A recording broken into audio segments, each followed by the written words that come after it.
Selamat siang Ibu.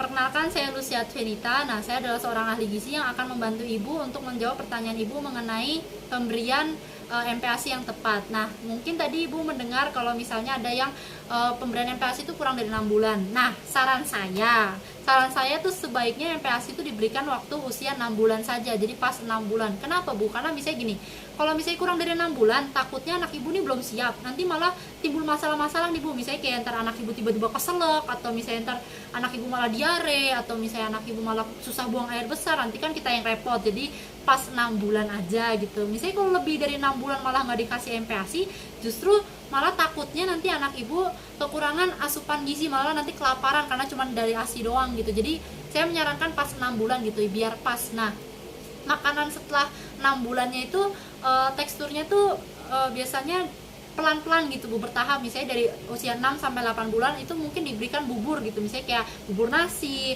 ada dagingnya, ada sayurnya gitu, mungkin dilembutkan. Misalnya kayak kalau misalnya kita ambil sendok terus kita ambil buburnya terus kita tuang gini, itu agak susah jatuh. Nah, itu bisa diberikan seperti itu, sampai teksturnya seperti itu, sampai lembut gitu loh, Bu. Cuman kalau misalnya emang ternyata anak Ibu belum mampu atau belum bisa kayak gitu, bisa dicairin lagi makanannya. Jadi sesuaikan dengan kemampuan anak Ibu gitu. Nah, misalnya ntar kalau udah umur 9 bulanan, sekitar 9 bulan itu kan udah bisa mulai megang gitu. Nah, itu mungkin bisa dipegangin makanan yang lembut gitu, yang empuk dan mudah untuk dimakan gitu.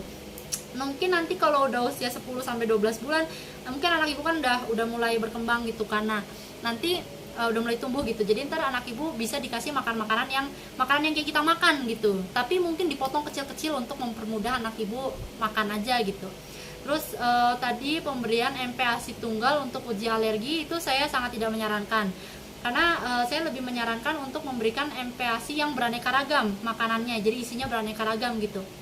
Nah, kalau MPASI tunggal kan gini, maksudnya MPASI tunggal kan berarti cuma ada satu makanan kan, satu makanan diberikan pada anak Ibu. Nah, satu makanan itu tuh isinya tuh nggak ada satu makanan yang isinya tuh beraneka ragam gitu, yang isinya tuh udah ada vitaminnya, udah ada proteinnya, udah ada lemaknya, udah ada karbohidratnya. Itu kan belum tentu, nggak ada satu makanan yang kayak gitu, Bu. Jadi takutnya nanti kalau misalnya dikasih satu makanan aja, takutnya nanti malah anak Ibu kekurangan zat gizi lainnya, misalnya kayak kurang protein atau kurang lemak, padahal itu kan penting untuk pertumbuhan anak Ibu kan. Nah, jadi saya menyarankan untuk memberikan makanan yang beraneka ragam aja, Bu, begitu. Jadi untuk uji alergi itu mungkin kayak kita tetap ngasih makanan beraneka ragam nih, Bu. Saya menyarankan untuk ngasih makanan beraneka ragam, cuma nanti kalau kedepannya ternyata timbul masalah-masalah alergi, misalnya kayak timbul tanda-tanda alergi, misalnya kayak kulit kemerahan atau gatal-gatal gitu, nah itu kita bisa rujuk ke dokter, biar dokter lebih memastikan apa sih penyebab dari alergi anak Ibu begitu, Bu. Jadi biarkan dokter yang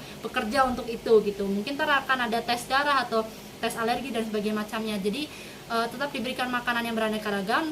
Kalau timbul masalah, rujuk ke dokter begitu, Bu.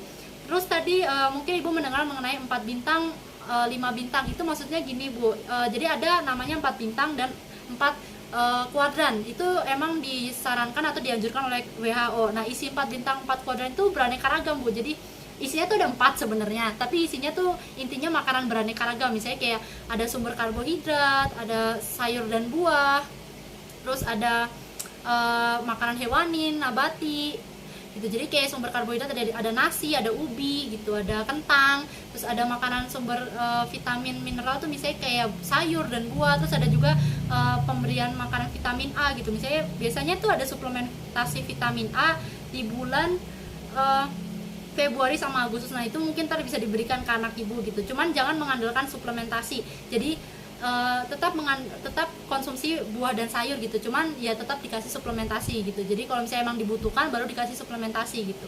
Nah, untuk makanan nabati dan hewaninya tuh misalnya kayak nabatinya tuh kayak kacang-kacangan, terus kayak tempe, tahu begitu, Bu. Untuk makanan hewaninya tuh kayak daging ayam, daging sapi, daging ikan, telur, seperti itu, Bu. Nah, jadi mungkin begitu saja saran yang bisa saya berikan. Mungkin kedepannya kalau misalnya ada pertanyaan lagi, Ibu bisa menghubungi saya.